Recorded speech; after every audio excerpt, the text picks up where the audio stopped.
yang akan kita lewati semua itu.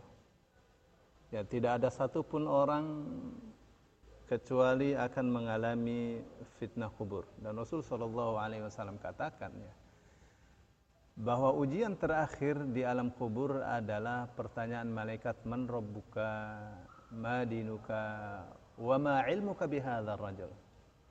Ya, apa agamamu, siapa Tuhanmu, apa agamamu, dan apa pengetahuanmu tentang lelaki ini.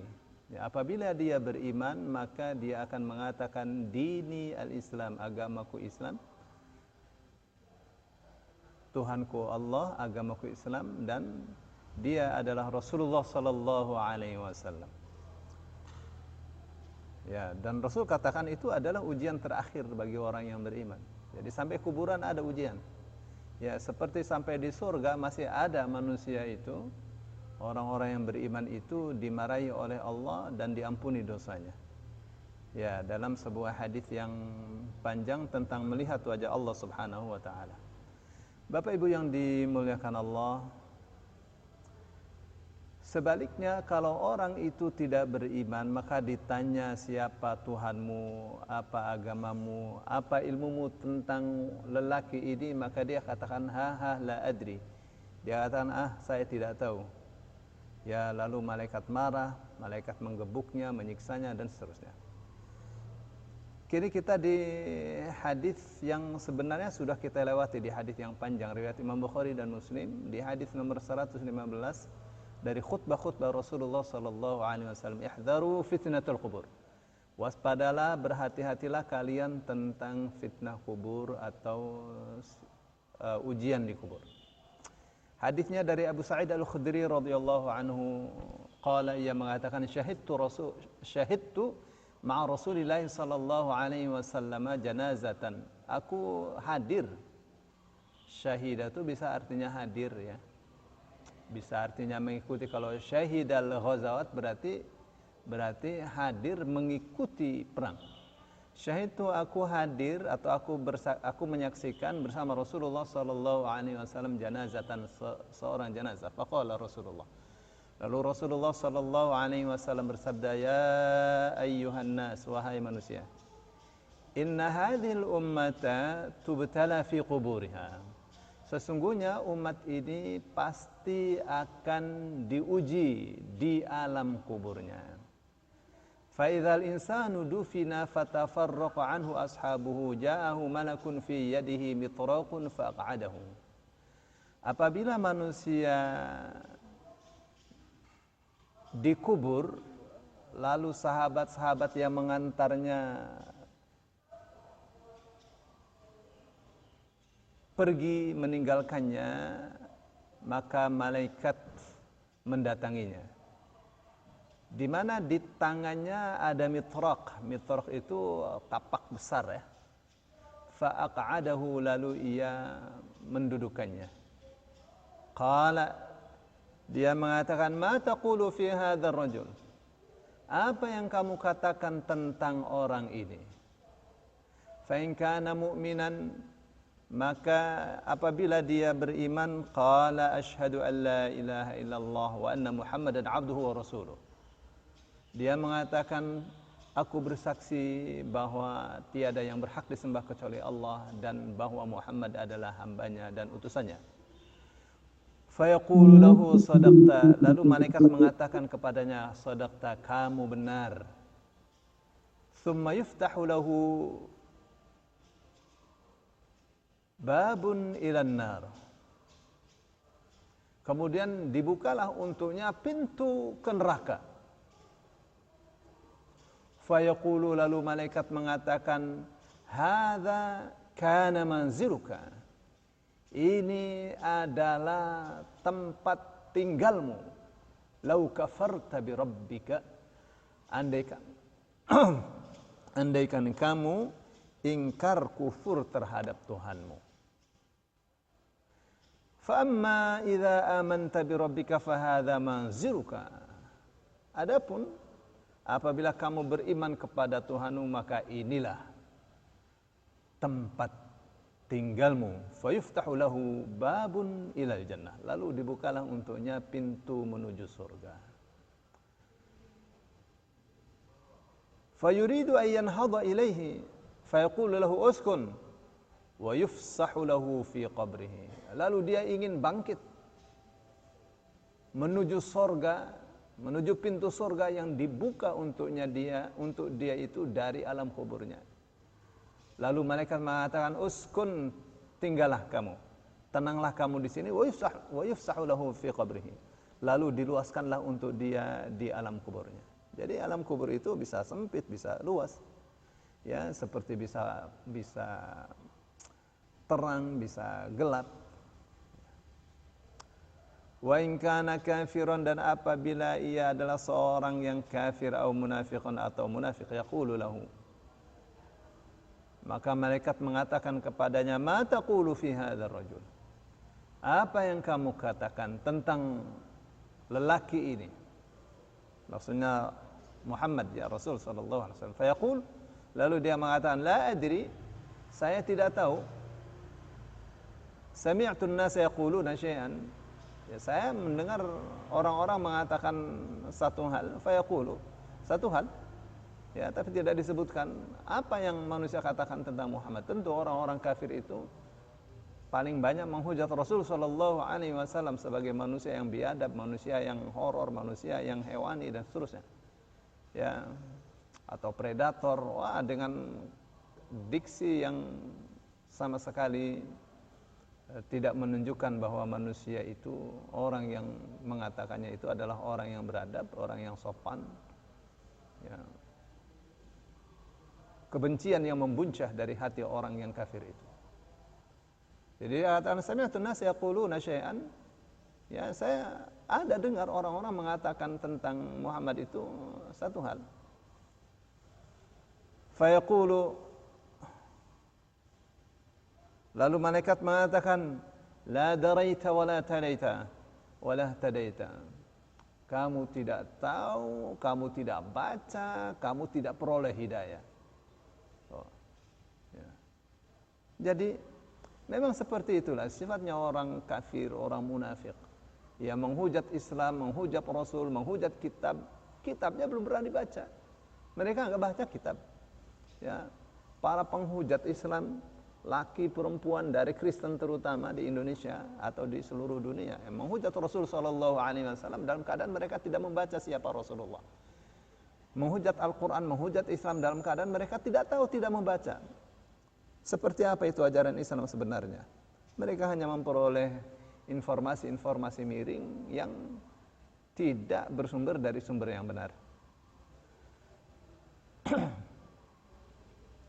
Ya, itu yang malaikat katakan, la daraita wala talaita wala tadaita. Kamu tidak tahu, kamu juga tidak baca. Itulah yang menyebabkan kamu tidak memperoleh hidayah. Ya. Jadi tahu itu penting. Ya, tahu itu penting. Ya, membaca itu penting.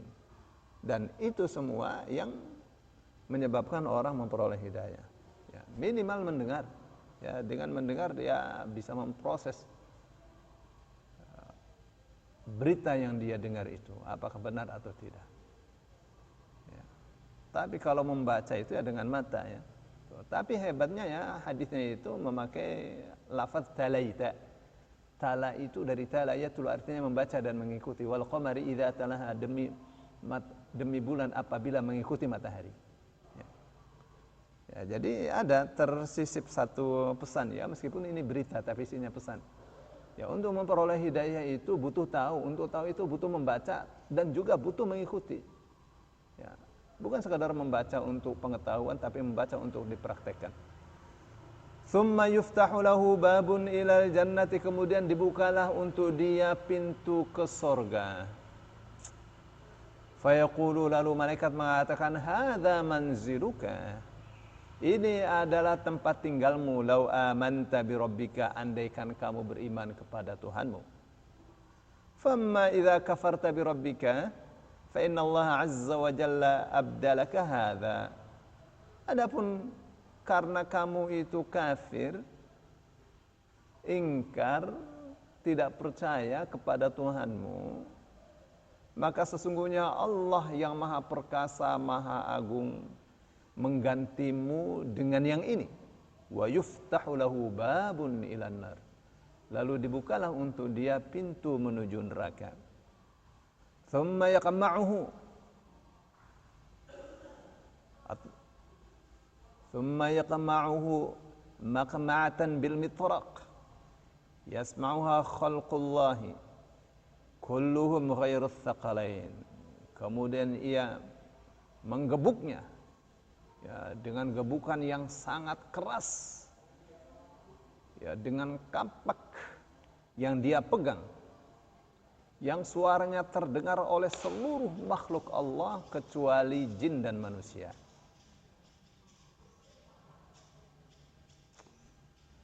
Faqala ba'dul qaumi, lalu berkatalah sebagian kaum, ya Rasulullah,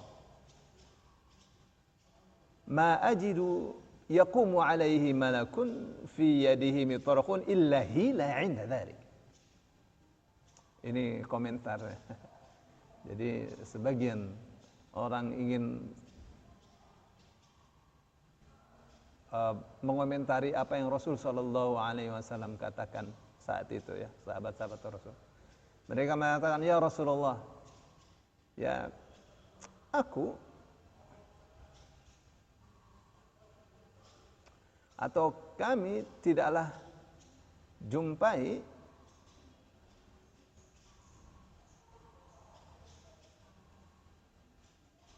seseorang yang melihat malaikat yang di tangannya itu ada palu, ada kapak yang besar, ya, kecuali pasti orang itu sebelum ditanya sudah pingsan duluan. Itu maksudnya ilahi, ya, karena melihat betapa mengerikannya, ya, malaikat yang menanyai dia di dalam kuburnya. Jadi mendengar itu Rasul sallallahu alaihi wasallam membaca ayat, baca surah Ibrahim, ya, ayat 27. Yuthabbitullahu alladhina amanu bil qawli tsalits. Kata Rasul sallallahu alaihi wasallam, kalau orang-orang yang beriman enggak takut, enggak bakal pingsan. Ya.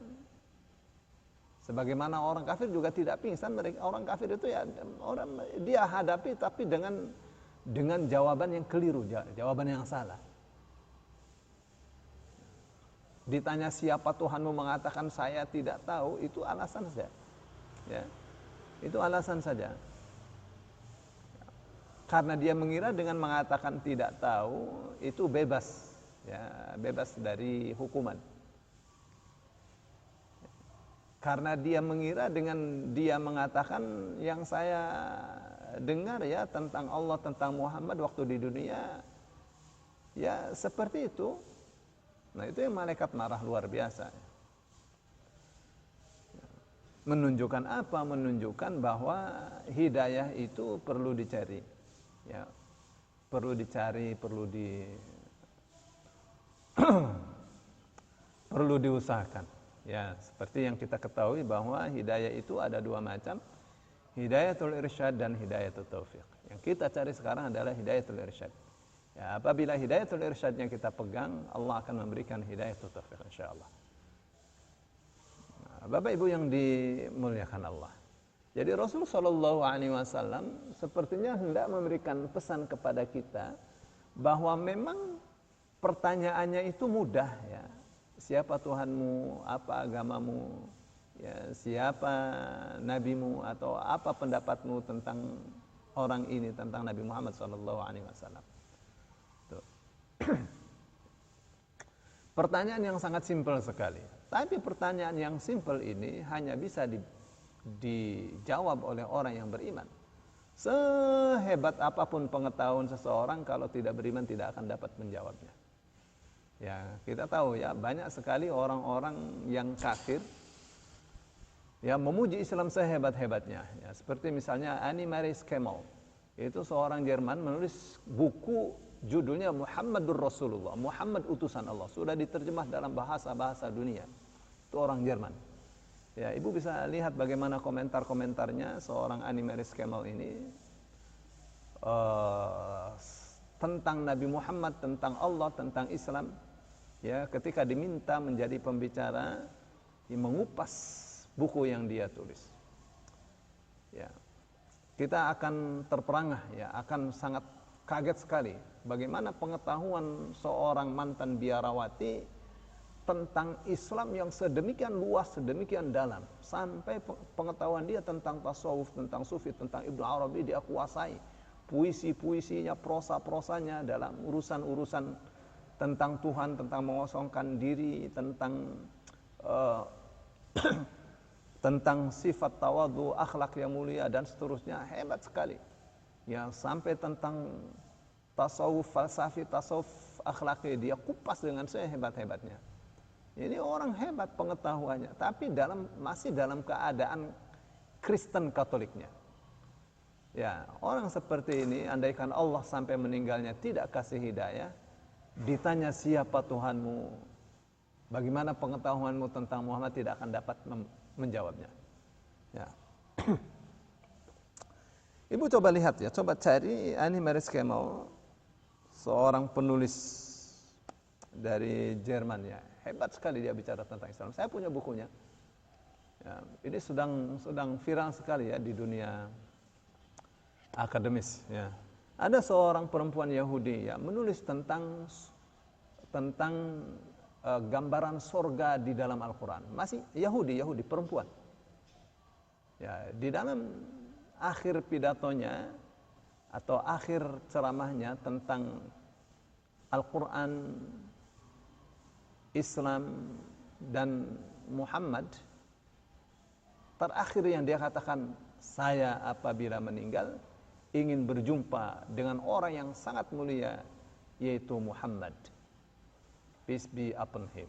Ya, tapi masih dalam keadaan Yahudinya.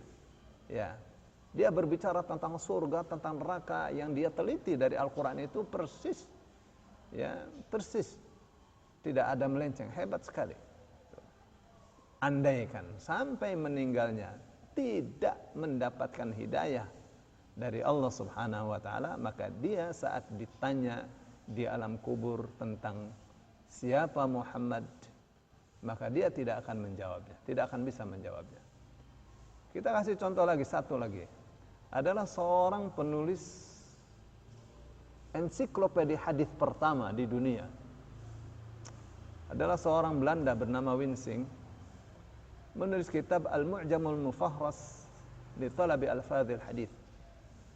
Ya, ensiklopedia hadis yang untuk mencari lafaz-lafaz yang ada di dalam hadis. Ini orang hafal. Ya, lafaz apa saja yang ada di dalam hadis ini ada di kitab mana dia tahu.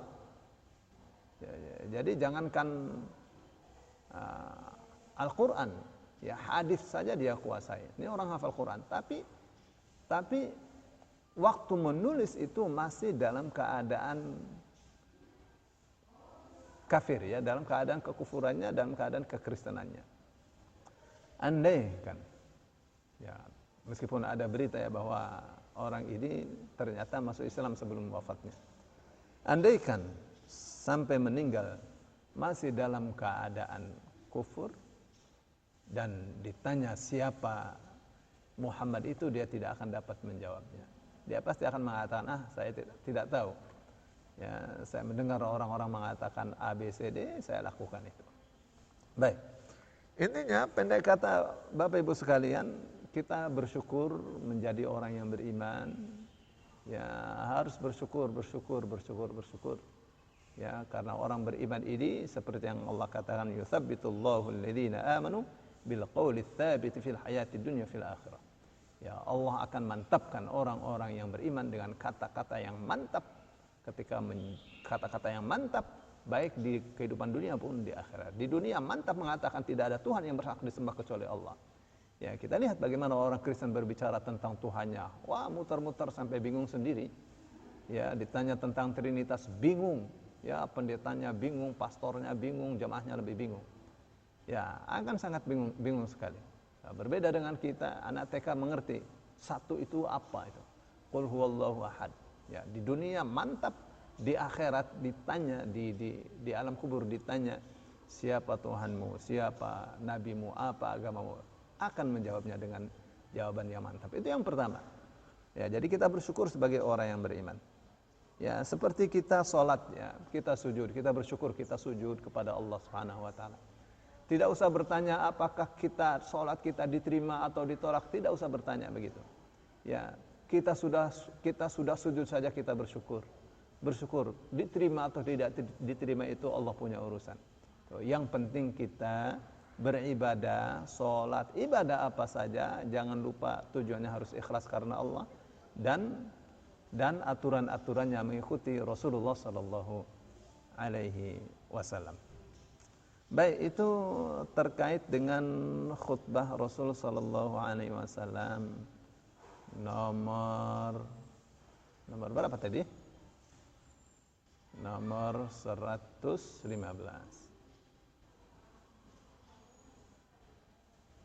Ya, dibuka pertanyaan dulu, kalau tidak nanti saya teruskan dengan 2 khutbah lagi. Ya, tentang Musailimah Al-Kadzdzab dan Al-Masih Ad-Dajjal. Silakan. Iya, Ustaz. Sebentar, saya buka dulu. Ya, silakan Bapak Ibu yang ingin bertanya.